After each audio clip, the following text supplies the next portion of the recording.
So when I texted coaches today, hey, who's your top 5 jobs? Like, what is it? There was a consensus 5 schools, okay? And in no particular order, those schools were Georgia, Bama, Ohio State, Texas, and USC. Is there any disagreements there of those 5 schools? Because that was kind of like, half dozen to a dozen coaches' opinions. Off the top of my head, no, I think that's a really solid list. You could maybe wedge LSU in there somewhere, but Yeah. other than I think it's a solid top 5. All right, so if those are the top 5, those are the top 5. Alabama fits in there. And Alabama, the one that, like, not in a major city, not they're historically great, but not flashy like Tuscaloosa. Come on, man. Yeah. Like, Alabama doesn't produce NFL players at a rate like the state of Florida does, or the state of California does, or Texas, or even Georgia. So how is Alabama amongst this list? And the term that I kept getting brought to my face, 5-hour radius, 5-hour radius, 5-hour radius. And I'm like, I've heard this term before, and I think I know what it means, but like, what does this 5-hour radius term mean? And what the 5-hour radius is, it is a known theory in college football that 5 hours is about the threshold of a reasonable commute, right? Once we get outside of 5 hours, people and recruits start asking for plane rides. Hey, can I get a plane there? It's 6.5 hour drive. I'm not making it. I'm not going to be able to make it. But for some reason, inside that 5 hours, people feel like they can make that drive. All right, I don't have to pay for flights. All right, so we're gonna break a wall down here, and we're gonna be very, very honest with our audience here. The most commonly broken rule in the world of college football is the inability for schools to pay for unofficial visits. And I'm here to tell you right now, Johnny the 5-star from Lakeshore, Texas, okay, that ain't got a penny to his name, is not affording the trip all the way out to Athens, okay? He's not going to be able to. So who you think's picking up the tab? Same thing for Tuscaloosa, same thing for Ole Miss, same thing for Ohio State. Okay, the most commonly broken rule out here in college football is the idea that people ain't paying for unofficial visits. I'm here to tell you that's a little fugazi.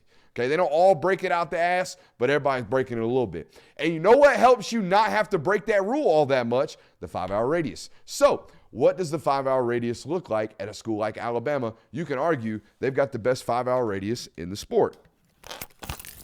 What are we talking about, Johnny? Let's put it up on the screen here. All right, so within a 5-hour radius of Tuscaloosa, all right, you can drive and you can recruit players from Metro Atlanta.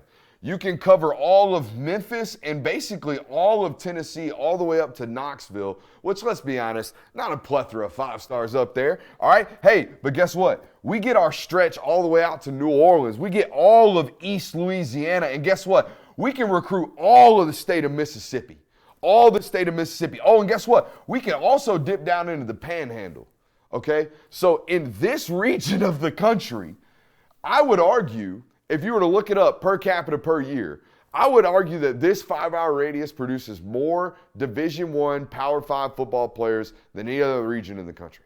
Okay, this 5-hour radius covers more than anybody. If you look at Georgia's 5-hour radius from Athens, which is about right here underneath Augusta, right? This 5-hour radius from Athens really goes up until the Carolinas and kind of dips down into North Florida right here. It's a relatively decent one, right? But we're not getting into Mississippi. You're not getting into Louisiana. You're not getting barely into East Texas. Okay, if Alabama really wanted to stretch this 5-hour into a 6-hour, get out to East Texas, they can definitely do it. So this proximity to talent, it's a term you hear a lot of people talk about when they talk about these job openings. Proximity to talent is a major, major selling point for a lot of these football coaches because, again, think about this. If I'm at USC, right, and let's take out paying for unofficial visits in general. Let's talk about just the commute. If I'm at Alabama and I have the ability to see these players at a much, much higher rate, meaning I get to see them more times, I'm probably going to hit more times on those kids than I would at another school where they just can't I can't get to them very often. Whereas at Alabama, I might see the same kid from New Orleans 7 times by the time he's a sophomore to the moment he's committed. I mean, I don't even know if you can recruit the entire state of California at USC, knowing how large and long that state is. So absolutely, the fact that you are basically in the heart of the South, the literal heart of the South, and you can reach into so many different states in that region of the country, it absolutely is an advantage to your program. And guess what? This is real nerdy. This is real college football here, though. That stadium and that campus is a rocks toss off of I-20.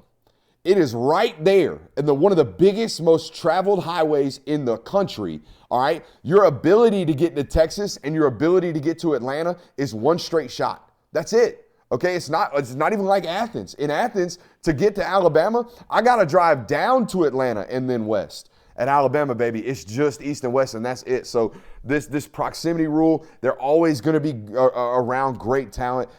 It's why LSU's as good as they are. LSU's 5-hour radius is nuts, right? Yeah. It's absolutely crazy, and it's why no matter what coach is there, whether he's a grass-eating Kansas dude or whether he's I jog with my shirt off and hit on blonde women, Cajun monster named Ed Orgeron, whoever it is, that joker going to win national titles at LSU because their proximity to talent is so great.